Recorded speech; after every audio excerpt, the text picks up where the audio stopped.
Oh no, there's a fucking school bus in front of me. God help me.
Alistair donated $5. Your theory about U.S. revitalizing dollar position with weak threats is off, I think. They didn't fail this bad in Ukraine to get there, just to play that move. Sheer incompetence, desperation, and a collaborator media explains it all, I think. Putin might not have to win in years if U.S. runs out of money. Perhaps just slowly advancing will be even worse defeat for Cathedral. So I understand what you're saying. So here's the thing. What's going to cause the U.S. to run out of money is if the dollar loses its reserve currency status, which is already...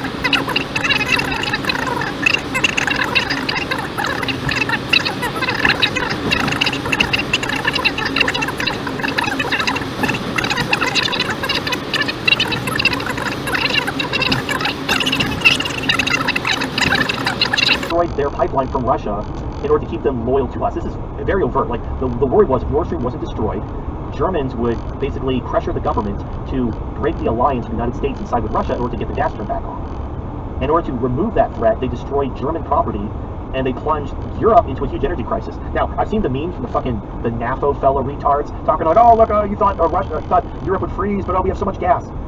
Hey, retard. I want you to look up how much coal Europe bought. The reason why your gas levels are so high is because Europe bought a whole shit ton of coal for hundreds of billions of dollars. So you are burning all that. 800 billion. Well, that wasn't just the coal. That was the whole thing. Like, so they were subsidizing energy. They were doing all kinds of shit. All that combined came to about